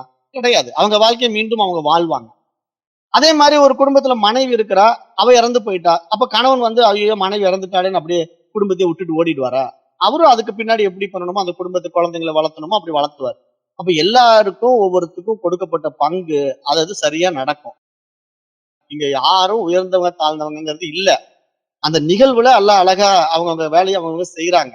ஆனா அது புரியாம சிலர் என்ன பண்றாங்க, இவங்க தான் உயர்ந்தவங்க, இவங்க தாழ்ந்தவங்கன்ட்டு வீண் விதண்டாவாதத்துல வம்புக்கு வர்ற மாரி, இங்க சமயங்களும் இப்படிதான் அந்த காலத்துல சண்டை போட்டுருக்குங்கிறத நம்ம பார்க்க முடியுது. அதத்தான் இங்க நம்ம புரிஞ்சுக்கணும். இப்ப இந்த ஸ்லோகத்துல விநாயகரை முக்கியத்துவம் கொடுத்து பேசுறாங்க இல்லையா? அப்ப இந்த ஸ்லோகமும் ஒரு ஆன்மீக பாடத்தை நமக்கு கற்பிப்பதை கவனிக்கிறோம். அது என்ன அப்படின்னா, இப்ப மற்றவரின் தெய்வத்தை மறுப்பது நம் நோக்கம் அல்ல. நீங்க எந்த தெய்வத்தை உபாசனை பண்ணாலும், அந்த தெய்வத்தின் மூலமாக உங்க மனம் ஒருமுகப்படுதா? அதுதான் இங்க நோக்கம். அப்ப உண்மையான பக்தன் தன் இஷ்ட தேவதையை நேசிப்பான். ஆனால் பிறருடைய தேவதைகளையோ, உபாசனைகளையோ தூற்ற மாட்டான், மதிப்பான். அவன் தான் உண்மையான பக்தன். அப்ப இங்க அத நம்ம நல்லா புரிஞ்சுக்கணும். ஏன்னா எந்த ஒரு தெய்வ வழிபாடு நீங்க பண்ணாலும், அந்த தெய்வத்த நீங்க போற்றுங்க, வணங்குங்க. ஆனா இன்னொரு தெய்வத்த தூற்றக்கூடாது, உதாசீனப்படுத்தக்கூடாது. ஆனா அத செய்றோம் இல்லையா? அப்பவே நம்ம என்ன ஆயிடுறோம்? நம்ம தேற மாட்டோம். ஏன்னா அந்த பக்திங்கிறது உண்மையா இல்ல. அது போலித்தனமா குருட்டு பக்தியா, மொரட்டு பக்தியா மாறிடுச்சு. அதனால சண்டை சச்சரவுக்கு உட்படுறோம். அதத்தான் நம்ம இன்றைக்கு பாகவதர்களுடைய பரம்பரையில வைணவ சித்தாந்தத்துல பார்க்கிறோம்னு நான் கூட சொல்லிக்கிட்டே இருக்கேன் இல்லையா? ஏன்னா வைணவத்திலேயே 2 பிரிவு வந்துட்டாங்கன்னு சொன்னேன் இல்லையா? ஒருத்தர் தென்கலை, ஒருத்தர் வடகலை. அது நாமத்தை யூ மாரி போடணும், ஒருத்தர் நாமத்தை வி மாரி போடணும். 2 குரூப் இருக்கு. அதுல வி மாரி போடுற குரூப் யூ மாரி இருக்கிற குரூப்ப கோயிலுக்குள்ள விடாது. அப்புறம் யூ மாரி இருக்கிற குரூப் வி மாரி இருக்கிற குரூப்ப உள்ள விடாது. 2ம் அடிச்சுக்கிட்டு ஆடிக்கிட்டு என்னுடைய தான் முறை பெருசு, உன்னுடைய முறை தான் பெருசுன்னு சண்டை போட்டுருக்குமே தவிர, 2 பேருக்கும் ஒரே கடவுள் தான் இங்க விஷ்ணு. ஆனா இவங்களுக்குள்ள 2 பிரிவினைகள் இருக்கு. அப்ப இதுதான் இங்க பிரச்சனை. இது வேற்று சாமிகள் கிட்ட கூட போல பாருங்க. இன்னொரு லெவல் என்னன்னா, இப்ப விஷ்ணுவ வழிபடுகின்றவன் சிவன தூற்றுறான் அப்படின்னா கூட அது கடவுள் வேறுன்னு பார்க்கலாம். ஆனா ஒரே கடவுள்ல 2 கோஷ்டி இருக்கு. அப்ப இது மாரி கடவுள இப்படிதான் இந்த மனிதர்கள் வழிபாடு பண்றாங்க. இந்த மாரி முட்டாள்தனமாக வாழ்கிறார்கள் என்று நம்ம பார்க்க முடியுது. அப்ப இதெல்லாம் என்ன? உண்மையான பக்தின்னா என்னன்னு தெரியாததுதான் காரணம். அத நம்ம இங்க பார்க்க வேண்டியதா இருக்கு. அப்ப இந்த இடத்துல இந்த ஸ்லோகத்துல கானாபத்தியர்கள் என்ற விநாயக வழிபாடு செய்பவர்கள் திரிபுர சம்ஹாரத்திற்கு முன்பு சிவபெருமான் விநாயகரை பூஜித்தார் என்ற புராண நிகழ்வை ஆதாரமாக கொண்டு விநாயகரே பரம ஈஸ்வரன் என்று கூறுகின்றார்கள். இது கானாபத்திய சமயத்தின் உபாசனை மரபை பிரதிபலிக்கிறது. இப்ப ஸ்ரீ வித்யாரண்யர் இதனை இறுதி சித்தாந்தமாக இங்கு கூறவில்லை. பல்வேறு சமய மரபுகளின் கருத்துக்களை வரிசையாக எடுத்துரைக்கிறார் என்று பார்க்கிறோம். அப்ப அத்வைதத்தின் நோக்கம் இவ்வாறான அனைத்து உபாசனை வடிவங்களின் பின்னால் உள்ள ஒரே ஒரு பரம்பொருளை உணரச் செய்வதே என்பதை நாம் இங்கு ஆழமாக புரிந்து கொள்ள வேண்டும். ஏன்னா இங்க அத்வைதம் அதுதான் முடிந்த முடிவா பாக்குது. இது மாதிரி நீ எத்தனை கடவுளை வேணா கொண்டு வா, ஆனா இந்த கடவுள் எல்லாம் எங்கிருந்து வந்தாங்கன்னு நீ யோசனை பண்ணி பாரு அப்படின்னு இங்க அத்வைதம் அழகா சுட்டி காட்டும். அது நம்ம போக போக பார்ப்போம். அப்ப இங்க கணபதியை பிரதான தேவதையாக எடுத்துரைக்கின்ற ஒரு பிரபலமான மந்திரம் என்ன அப்படின்னா, கணானாம் துவா கணபதிம் ஹவாமகி அப்படின்னு ஒரு மந்திரா வரும். ஓம் கணானா ஆம் துவா கணபதி ஹுமவாமகே கவீம் கவீனாம் உபமஸ்ரவஸ்தமம் ஜேஷ்டராஜம் பிரம்மணாம் பிரம்மணஸ்பத ஆனன் ஸ்ருண்வன்னோதிபிஸ் சீதசாதனம் ஓம் கணாதிபதயே நமஹா. அந்த மந்திரம் தான் இங்க கணபதியை முக்கிய தலைவராக, கணங்களின் தலைவராகிய உம்மை நாங்கள் அழைக்கிறோம், உம்மை வணங்குகிறோம் என்ற அந்த வேதத்தின் அடிப்படையிலே சொல்லப்பட்ட இந்த மந்திரம் விநாயகரை சுட்டி காட்டுகிறது. கணபதி உபாசனை மரபில் இது விநாயகருக்கான முக்கிய மந்திரமாக பயன்படுகிறது என்று நம்ம பார்க்கிறோம். ஏன்னா நீங்க எந்த ஒரு யாகச்சாலையிலயோ பூஜையிலயோ பாத்தீங்கன்னா விநாயகர் தான் முதல்ல வழிபாடு பண்ணுவாங்க. பாகவதர்கள் விஷ்ணுவ பரமனை பாக்குறாங்க, சைவர்கள் சிவனை பரமனை பாக்குறாங்க, கானாபத்தியர்கள் விநாயகரை பரமனை பாக்குறாங்க. அப்ப இந்த மாதிரி பக்தி மரபின் அடிப்படையில இவர்கள் விநாயக வழிபாட, சிவ வழிபாட, விஷ்ணு வழிபாடை பார்க்கிறாங்கன்னு 119வது ஸ்லோகத்துல சொல்றாரு. இப்ப நம்ம 120வது ஸ்லோகம் பார்த்துருவோம். அதையும் பார்த்துட்டோம்னா முடிக்க சரியா இருக்கும். ஏவ மன்யே ஸ்வஸ்வ பச்சாபிமானே நான்யதான்யதா மந்திரார்த்த வாத கல்பாதி நாஸ்திரித்ய பிரதிபேதிரே. இது 120வது ஸ்லோகம். வித்யாரண்யர் இந்த இடத்துல என்ன சொல்றாருன்னா, இந்த மாதிரி மற்ற சமயத்தினரும் தத்தம் கொள்கையின் மீது கொண்ட பற்றினாலே வேத மந்திரங்கள், அர்த்தவாதங்கள், கல்ப நூல்கள் முதலியவற்றை ஆதாரமாக கொண்டு தங்கள் கருத்தை வெவ்வேறு விதமாக நிரூபிக்கின்றார்கள் என்று பார்க்கிறோம். அப்ப இங்க என்ன புரிஞ்சுக்கணும் அப்படின்னா, ஒவ்வொரு சமயமும் அவரவர்களுடைய கொள்கைய பிடிவாதமா பிடிச்சுக்கிட்டு இருக்காங்க. அது அவர்கள் அந்த கொள்கையின் மீது மிகுந்த பற்று வச்சிருக்காங்க. அந்த பற்றின் காரணமாக வேத மந்திரங்கள்ல அந்த முக்கிய பகுதிகளை எடுத்துக்கிட்டு இருக்காங்க. அதனுடைய அர்த்தங்களை எடுத்து வாதம் செய்யறாங்க. அதுக்கான நூல்களையும் ஆதாரமாக கொண்டு தங்களுடைய கருத்தை பலவிதமாக நிரூபிக்கின்றார்கள் என்று இந்த ஸ்லோகத்துல புரிய வைக்கிறார். அப்ப இந்த 120வது ஸ்லோகம் என்ன சொல்ல வருது அப்படின்னு பாத்தீங்கன்னா, மற்ற சமயத்தினரும் பிரம்மாவே பரமன் என்று ஒரு சாரர் சொல்கின்றார்கள், விஷ்ணுவே பரமன் என்று இன்னொரு சாரர் சொல்கின்றார்கள், சிவனே பரமன் என்று இன்னொரு சாரர் சொல்கிறார்கள், விநாயகனே பரமன் என்று இன்னொருத்தர் சொல்கிறார்கள். இப்படி ஒவ்வொருத்தரும் அவரவர்களுக்கு விருப்பமான தேவதைகளை ஈஸ்வரன் அந்த பரமன் என்பதாக பார்க்கிறார்கள். ஆனா இங்க இந்த இடத்துல வித்யாரண்யர் அருமையான ஒரு விஷயத்தை சொல்றார். அதாவது ஸ்வஸ்வ பட்சாபிமானேன அப்படின்னு ஒரு வார்த்தை வருது. இந்த சொல் ரொம்ப ஆழமான சொல். என்ன சொல்ல வருதுன்னா, அதாவது அபிமானம். இங்க ஒவ்வொருத்தருக்கும் ஒவ்வொரு அபிமானம். அந்த அபிமானம் இங்க என்ன பண்ணுது, தன் மீது இருக்கின்ற ஒரு ஆழமான ஈடுபாடை, தன்னுடைய தெய்வீக வழியில தனக்கு பிடித்தமான தேவதையின் மீது ஒரு ஈடுபாடை வைத்துக்கொண்டு தான் நேசிப்பதையே உயர்வாக காண்கிறார்கள். இது எல்லா தேவதைகள் வழியில எல்லா ஆன்மீக நிலையிலும் நடக்கிறது என்பதை பார்க்கிறோம். அந்யதாங்கிற ஒரு வார்த்தை இருக்கு இல்லையா, அதை ஒவ்வொருவரும் வேறு வேறு விதமாக அதை அந்த விஷயத்தில் வேதத்தை புரிந்து கொள்கிறார்கள் என்று இங்க பார்க்கிறோம். வேதத்திலிருந்தே தான் அவங்க அதை எடுத்து சொல்றாங்க. ஒருவர் விஷ்ணுவை அதை வேதத்தில் காண்கிறார்கள், ஒருவர் சிவனை காண்கிறார்கள், ஒருவர் சக்தியை காண்கிறார்கள், ஒருவர் கணபதியை காண்கிறார்கள்.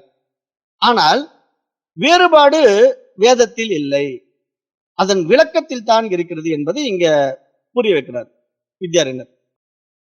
அதாவது மந்திரம், அர்த்தவாதம், கல்பம் அப்படிங்கிற ஒரு 3 சொற்கள் இங்க முக்கியமா பார்க்கப்படுது. இப்ப மந்திரம் என்பது யாகம், உபாசனை, தியானம் போன்றவற்றில் உச்சரிக்கப்படுகின்ற வேத மந்திரங்கள். அர்த்தவாதம் என்பது ஒரு உபாசனையையோ ஒரு தெய்வத்தையோ ஒரு கர்மத்தையோ புகழ்ந்து கூறுகின்ற வேத வாக்கியங்கள். இவற்றின் நோக்கம் சாதகனுக்கு ஊக்கம் அளிப்பதே என்பதாக பார்க்கப்படுகிறது. கல்பம் என்றால் வேத கர்மங்களை எவ்வாறு செய்ய வேண்டும் என்று விளக்குகின்ற ஒரு பகுதி, அதாவது சடங்கு செய்கின்ற நூல்கள். அப்ப இங்க இதெல்லாம் வச்சுக்கிட்டு அவங்க அவங்களுக்கு விருப்பமான தேவதைய உபாசனை மந்திராவை எடுத்துக்கிறாங்க. அப்புறம் அந்த உபாசனையோட அந்த தெய்வத்தையும் அதுக்கான செய்ய வேண்டிய கர்மத்தையும் புகழ்ந்து கூறுகின்ற வேத வாக்கியங்களை முன்னிறுத்துகிறார்கள். அப்புறம் வேத கர்மங்களை எவ்வாறு செய்ய வேண்டும் என்பதையும் விளக்குகிறார்கள். அப்ப இது மாதிரி அவங்க ஒவ்வொரு கருத்தை எடுத்து பார்க்கின்றார்கள். ஆனால் இங்க அத்வைதத்தின் மாபெரும் பார்வை என்ன அப்படிங்கிறத வித்யாரண்யர் என்ன பார்க்கிறாருன்னா, வித்யாரண்யர் வந்து யாரையும் தவறு என்று சொல்லவில்லை. மாறாக அவர் மிக உயர்ந்த வேதாந்த கருத்தை உணர்த்துகிறார் என்று பார்க்கிறோம். அதாவது ஒரே வேதம், பல விளக்கங்கள். ஆனால் அவற்றை எல்லாம் ஒருங்கிணைக்கும் ஒரு பரம சத்தியம் இருக்கிறது. அதைத்தான் அத்வைதம் தேடுகிறது என்பதை இங்கு வித்யாரண்யர் சுட்டி காட்டுகிறார் என்று நம்ம பார்க்கிறோம். இங்கே ஒரு அழகான ஓமானத்தை வித்யாரண்யர் சொல்றார். அதாவது ஒரு சூரியன் வந்து கிழக்கு பக்கத்துல இருந்து பார்க்கும்போது ஒரு காட்சி, அது அப்படியே மலையின் மீது வெளிப்பட்டு தோன்றுவது போல தெரியும். அது நம்ம பார்க்கின்ற ஒரு மலை பிரதேசத்துல அப்படி தெரிஞ்சா, இன்னொரு பக்கத்துல அதே கிழக்குல உதிக்கின்ற சூரியன் வந்து கடல்ல இருந்து வெளியே வர்ற மாதிரி தெரியும். இப்ப நம்ம கன்னியாகுமரி பக்கம் போயிட்டோம்னா அப்படியே சூரியன் வந்து ஏதோ கடல்ல இருந்தே மேல வர்ற மாதிரி வரும். அதை பார்க்கறதுக்குன்னே போவாங்க இல்லையா? அப்ப உண்மையிலேயே அந்த கடல்ல இருந்தா சூரியன் வருது இல்ல. ஆனா நமக்கு பார்க்கும்போது கடல் தண்ணியில இருந்து மேல வர்ற மாதிரி தெரியும். இன்னொரு இடத்துல மலைகள் இருக்கிற பகுதியில் இருக்கிறவங்களுக்கு சூரியன் மலைக்கு பின்னாடி இருந்து மேல வர்ற மாதிரி தெரியும். ஆனா இதெல்லாம் வந்து காட்சிகளில் தான் மாறுபாடுகள், வேறுபாடுகள் இருக்குதே தவிர சூரியன்ல எந்த மாறுபாடும் இல்லை இல்லையா? நம்முடைய பார்வை மட்டும்தானே இப்படி மாத்தி மாத்தி பார்க்கறதுனால இப்படிதான் இருக்குமோ அப்படின்னு ஒரு சந்தேகத்தை உருவாக்கிக்குது இல்லையா? அது மாதிரி இங்க பரம்பொருள் ஒருத்தர் தான், ஒரே பரமாத்மா தான் இருக்கிறார். சமயங்கள் அதை வெவ்வேறு கோணங்களில் அனுபவிக்கின்றன என்பதை இங்கு பார்க்க முடிகிறது என்பதாக ஒரு ஓமானத்துல புரிய வைக்கிறார். அப்ப இந்த ஸ்லோகம், இந்த 120வது ஸ்லோகத்துல சாதகனுக்கான பயிற்சின்னு எடுத்துக்கிட்டோம்னா, அதாவது இந்த ஸ்லோகம் வந்து வேதாந்த சாதகனுக்கான ஒரு மிகப்பெரிய பண்பை வளர்க்கிறது என்று பார்க்கிறோம். அது சமய சகிப்புத்தன்மை, தன் இஷ்ட தெய்வத்தின் உறுதியாக இருந்தாலும் பிறரின் உபாசனையை மதிக்கும் மனப்பான்மை ஞானத்திற்கு மிகவும் அவசியம் என்பதாகவும் பார்க்கிறோம். அதுதான் நம்ம அத்வைத வேதாந்தத்தினுடைய முக்கிய விஷயமாகவும் சொல்றோம். ஏன்னா இங்க அத்வைதம் வந்து யாரையும் வெறுக்கிறது இல்லை, யாரையும் மறுப்பதில்லை. ஏன்னா அவங்கவங்க வாழ்க்கையை அவங்கவங்க வாழுங்க அப்படின்ட்டு அனுமதிக்குது. அதாவது அதை எப்படி நாம பார்க்கணும்னு நான் உங்களுக்கு ஏற்கனவே விளக்கம் கொடுத்துருக்கிறேன். அதாவது நம்ம ஜெனரல் எஜுகேஷன்ல எப்படி வந்து 5ஆம் கிளாஸ் படிக்கிற ஒரு மாணவன் வந்து 10ஆம் கிளாஸ் படிக்கிற மாணவனோட சில விஷயங்கள் தான் புரிஞ்சு வச்சிருப்பான். அவன் எடுத்த உடனே 5ஆம் கிளாஸ்ல படிச்சுட்டு இருக்கும்போதே 10ஆம் கிளாஸ் பாடத்தை அவனால புரிஞ்சுக்க முடியாது. அப்ப அவன் மொல்லமா தான் படிச்சு 10ஆம் கிளாஸ் பாடத்துக்கு வரணும். அப்ப 10ஆம் கிளாஸ்ல இருக்கிற ஒரு மாணவன் வந்து அதுக்கு மேல இருக்கிற ஒரு +2 படிக்கிற மாணவனை பார்க்கும்போது அவனுடைய தகுதிக்கு இவன் வர முடியாது. அப்ப இவன் மொல்லமா படிச்சு +2 படிக்கிற மாணவனுக்கு வரணும். அப்ப இது மாதிரி படிப்புல ஒவ்வொருத்தரா ஒவ்வொரு தகுதியை அடைஞ்சுக்கிட்டே மேல வரும்போது அப்புறம் முடிந்த முடிவாக PhD இருக்கு இல்லையா? ப்ரொஃபஸருக்காக படிக்கிறோம் இல்லையா? அது வந்து எல்லா கிராஜுவேஷன் எல்லாம் முடிச்சுட்டு நம்ம ஏதோ ஒரு தகுதியை எடுத்துக்கிறோம். அதாவது பிசிக்ஸோ கெமிஸ்ட்ரியோ ஏதோ ஒரு பாடத்திட்டத்தை எடுத்து நம்ம அதுல PhD பண்றோம். அப்போ ஆனா நம்ம அதுக்கு முன்னாடி எல்லாமே படிச்சிருப்போம், அதுக்கு டிகிரியும் முடிச்சிருப்போம். அப்பதானே PhD பண்ண முடியும். இது ஜெனரல் எஜுகேஷன்ல நம்ம பார்க்கிற ஒரு உதாரணமா உங்களுக்கு புரிய வைக்கிறேன். அப்ப இது மாதிரி இங்க வந்து நடைமுறையில இப்ப PhD படிச்சுட்டு இருக்கிற ப்ரொஃபஸருக்கு வந்து கிராஜுவேஷன் படிக்கிற மாணவர்களை வந்து அவருக்கு கீழே தான் பார்ப்பாரு. ஏன்னா அவர் தான் அதெல்லாம் முடிச்சுட்டு வந்திருக்காரு இல்லையா? அப்ப அந்த பையன் வந்து இனிமேல் தானே கிராஜுவேஷன் படிச்சுட்டு இருக்கான், அவன் படிச்சுட்டு வரட்டும் அப்படின்னு அவர் வேடிக்கை பார்ப்பாரு. கிராஜுவேஷன் படிக்கிறவன் என்ன பண்ணுவான்? +2 படிக்கிற பையனை பார்த்து இப்பதானே அவன் +2 படிச்சுட்டு இருக்கான், அவன் வரட்டும் மொல்லமா நம்ம படிப்புட்டு அவன் வெயிட் பண்ணுவான். அது மாதிரி +2 படிக்கிறவன் 10th படிக்கிறவன் 5th இப்படியே பாக்குற மாதிரி தான் இங்க அத்வைத வேதாந்தம் பாக்குது அப்படின்னு நான் சொல்றேன். நான் என்ன சொல்ல வரேன் அப்படின்னா, இங்க அத்வைத வேதாந்தம் வந்து எல்லாத்தையும் விட உயர்ந்த நிலை. அதாவது இதுதான் முடிந்த முடிவு. இங்க இருந்துகிட்டு நீங்க எல்லாரையும் பாத்தீங்கன்னா எல்லாம் அவங்கவுங்க நிலையில படிச்சுக்கிட்டு இருக்காங்கன்னு தான் பார்க்கணும். இப்ப ஒருத்தர் வந்து விநாயகர் தான் பெருசுன்னு சொன்னா ஓகே படிச்சுட்டு வா அப்படின்னு நம்ம பார்த்துக்கிட்டு இருக்கணும். ஒருத்தர் சிவன் தான் பெருசுன்னு சொன்னா சரிப்பா படிச்சுட்டு வா அப்படின்னு அவனையும் அங்கதான் பார்த்துட்டு இருக்கணும். ஒருத்தர் இல்ல சிவன் எல்லாம் கிடையாது, விஷ்ணு தான் பெருசுன்னா சரி படிச்சுட்டு வா அப்படின்னு வெயிட் பண்ணணும். ஏன்னா அவங்கவுங்க ஒவ்வொரு ஸ்டாண்டர்ட்ல இருக்காங்க, அந்த படிப்பு தான் படிச்சுட்டு இருக்காங்க. அவங்க மொல்லமா படிச்சு வரட்டும். ஆனா நம்ம நிலையில இருந்து நம்ம பார்க்கும்போது அவர்கள் எல்லாம் ஒவ்வொரு ஸ்டேஜ்ல இருக்காங்க, இந்த நிலையை தாண்டணும், இன்னும் நிறைய வருடங்கள் ஆகலாம் அல்லது சில பிறவிகள் கூட ஆகலாம், நமக்கு தெரியாது. அதனால நம்ம அவங்கள போய் நீ ஏன் இதை படிக்கிற, நீ 5ஆம் கிளாஸ் படிக்கிற, நேரடியா வந்து PhD கிளாஸ்ல உட்காரு அப்படின்னு கையை பிடிச்சி இழுத்து கூட்டு வந்தா மட்டும் அவனுக்கு என்ன புரிஞ்சிட போதா? 5ஆம் கிளாஸ் படிக்கிற பையனை கொண்டு வந்து பிஹெச்டி சப்ஜெக்ட்ல உட்கார வச்சு அவன் என்ன புரிஞ்சுக்குவான்? அப்ப அது அப்படி செய்யவும் மாட்டாங்க. ஏன்னா பிஹெச்டி படிக்கிறவங்களுக்கு தெரியும். இதெல்லாம் அவனுக்கு புரியாது அப்படின்னு. அது மாதிரி தான் இங்க வந்து நம்ம ஜெனரல் எஜுகேஷன் மாரி அத்வைதிகள் எப்படி பார்க்கறாங்கன்னா, எல்லாரும் அவங்கவங்க நிலையில இருக்கட்டும். அவங்கவங்க வேலைய அவங்க செய்யட்டும். அவங்க பல சமயங்கள்ல இருக்கட்டும், பல இஷ்ட தேவதைகள வழிபடட்டும். அவங்க பூஜைகள் செய்யட்டும், ஜபங்கள் செய்யட்டும், தியானங்கள் செய்யட்டும். அவங்களுக்கு விருப்பமான வாழ்க்கைய வாழட்டும். அது அவர்களுடைய மனப்பான்மை உயரும்போது அவங்க வரட்டும். ஆனா இங்க நாம எப்படின்னா, எல்லாருடைய உபாசனைகளையும் மதிக்கிறோம். மனப்பான்மையை ஏத்துக்கிறோம். ஏன்னா யாரையும் உதாசீனப்படுத்துவது கிடையாது. ஏன்னா நாமளும் அதெல்லாம் படிச்சு தானே வந்திருக்கிறோம். அத்வைத வேதாந்தத்தை முடிந்த முடிவாக கருதுகின்ற முனிவர்களோ, ரிஷிகளோ டைரக்டா அத்வைத வேதாந்தத்துக்கு வரல. அவங்களும் இதெல்லாம் கடந்து தான் வராங்க. கடந்து வந்து தான் அத்வைதத்தை நிலைநாட்டுகிறார். ஏன்னா அவங்களுக்கு ஸ்டெப் பை ஸ்டெப்பா வந்தால் தானே புரியும். அதுக்கு குரு வரணும் இல்லையா? அப்படித்தானே இப்போ ஆதிசங்கரர் கிட்ட வந்து அவருடைய 4 பேர் வந்தாங்க இல்லையா? 4 சிஷ்யர்கள். அதுல ஒருத்தர் வந்து அந்த வைதிக நெறியில ரொம்ப தீவிரமா இருந்தாரு. அவர வந்து இவரு போய் மாத்துனாருன்னு நம்ம கதைகள்ல படிக்கிறோம் இல்லையா? அது மாரி. நான் நெறைய மறந்துருவேன். அதாவது எனக்கு மெமரி அப்பப்ப லாஸ் ஆயிடும்.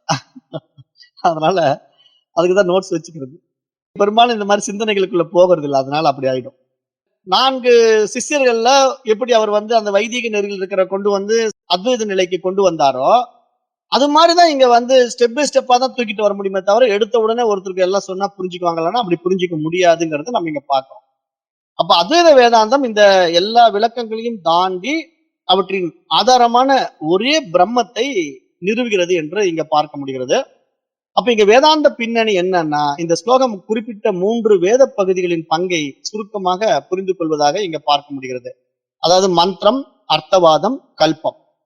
அப்ப இந்த இடத்துல இந்த 3ஐயும் முடிச்சு இங்க என்ன சொல்றாருன்னா, வேதாந்தத்தின் உண்மையான தாத்பரியம் வந்து இறுதி நோக்கம் என்னன்னா, இருப்பது ஒன்றே. அது இறைவன் மாத்திரம் தான். அது பரமாத்மா மட்டும் தான் அப்படிங்கிறத நிலைநாட்டுறது பார்க்க முடியுது.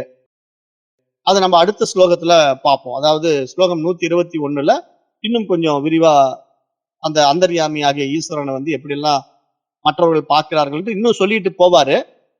அதை நம்ம அப்படியே ஸ்டெப் பை ஸ்டெப்பா இந்த நூல்ல போகும்போது புரிய வரும். இப்ப அட் பிரசன்ட் வந்து 3 சமயவாதிகளை குறிப்பிட்டு இப்படி நிறுத்தியிருக்காருங்கிறத நம்ம புரிஞ்சுக்கிறோம். அப்ப நேரம் கருதி இந்த வகுப்பை நம்ம நிறைவு செய்யறோம். 121வது ஸ்லோகம் நாளைக்கு பார்க்கலாம். நன்றி. ஓம் தத்சத்.